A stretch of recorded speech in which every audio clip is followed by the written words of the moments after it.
दोस्तों, सबसे पहले आप इस वीडियो को लाइक कर दीजिए क्योंकि बाद में आप लाइक करना भूल जाते हैं। तो प्लीज़ वीडियो को टेक्स्ट से लाइक कर दें और कमेंट बॉक्स में जय महाकाल लिखें। तो चलिए वीडियो को शुरू करते हैं। दोस्तों, होली के उत्सव का नाम लेते ही एक सुंदर सी रंग बिरंगी तस्वीर आंखों के सामने आ जाता है। होली सबसे प्यारा त्यौहार है क्योंकि इस त्यौहार में लोग सभी आपसी मतभेद और वाद विवाद भूलकर खूब मौज करते हैं और उत्साह के साथ ये त्यौहार मनाते हैं। हिंदू कैलेंडर के अनुसार फाल्गुन मास की पूर्णिमा को होली मनाया जाता है। यह 2 दिन का त्यौहार है जिसमें पहले दिन होली का दहन होता है और दूसरे दिन धुलंडी होती है जिसे रंगों और गुलालों के साथ मनाया जाता है।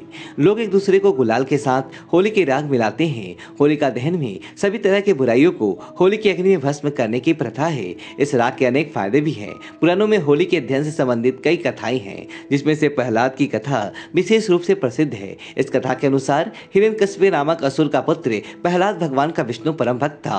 हिरण्यकश्यप को ये बात पसंद नहीं था और प्रहलाद को विष्णु जी की भक्ति से विमुख करने के लिए उसने अपने बहन होलिका की सहायता लेने की सोची, जिसे वरदान था कि अग्नि उसे जला नहीं सकती। होलिका प्रहलाद को गोद में लेकर जलती हुई अग्नि में बैठ गई, परंतु भगवान विष्णु के आशीर्वाद से प्रहलाद को तो कुछ नहीं होता है, लेकिन होलिका जलकर राख हो जाती है।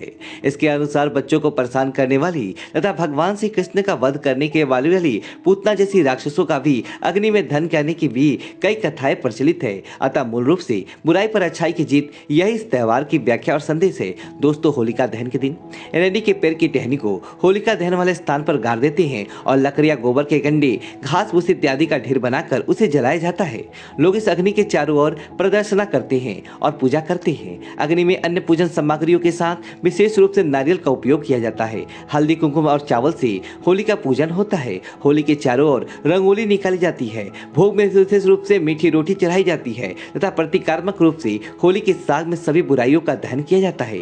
दोस्तों, इस अग्नि से बनने वाली राख कोई मामूली राख नहीं होती है, बल्कि इस राख से ऐसे चमत्कार होते हैं जिसकी आपने कल्पना भी नहीं कर सकते। तो चलिए दोस्तों, आज आपको बताते हैं होलिका दहन की राख से और चुटकी भर होली की राख हमारे लिए कितने फायदेमंद है।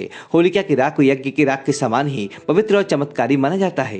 पहली बात, होलिका दहन के पूर्ण होने के बाद उसकी राख को पानी या दूध से शांत किया जाता है और दूसरे दिन होली की राख की पूजा करके उस राख को अपने शरीर पे मला जाता है और पानी गर्म करके नहाने से शरीर में गर्मी का प्रभाव कम होता है और त्वचा के रोग नहीं होते हैं।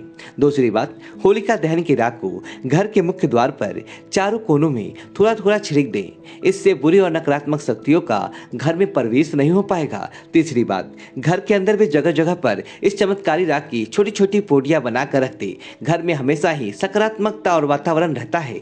चौथी बात, नजर उतारते समय राई और नमक के साथ होली की राख में लेकर नजर उतारने से जल्दी बुरी बला से छुटकारा मिलता है। होली की राख से बुरी नजर और बुरी आत्माओं से बचाव होता है। पांचवी बात, होली की राख शरीर पर मली जाती है क्योंकि यह हमारे शरीर से सारे दूषित और नकारात्मक विचारों को सोच लेता है और हमें मानसिक तनाव से मुक्ति मिलता है।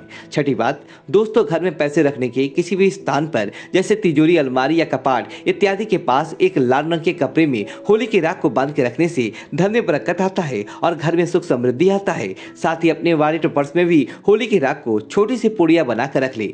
तो दोस्तों, देखा आपने होली के चमत्कारी राख कितने फायदेमंद है। आप इस चमत्कारी होली की राख को मन भाव से नमस्कार करें और इसे अपने घर में लेकर आएं। इसे भी उपाय करें और अपने जीवन से चिंता, तनाव और नकारात्मकता को स्वाहा करके घर परिवार में सुख, शांति और समृद्धि लाएं। और यदि जानकारी आपको अच्छी लगे तो वीडियो को लाइक करें और कमेंट बॉक्स में जय महाकाल लिखें और हमारे चैनल को सब्सक्राइब करें। धन्यवाद दोस्तों।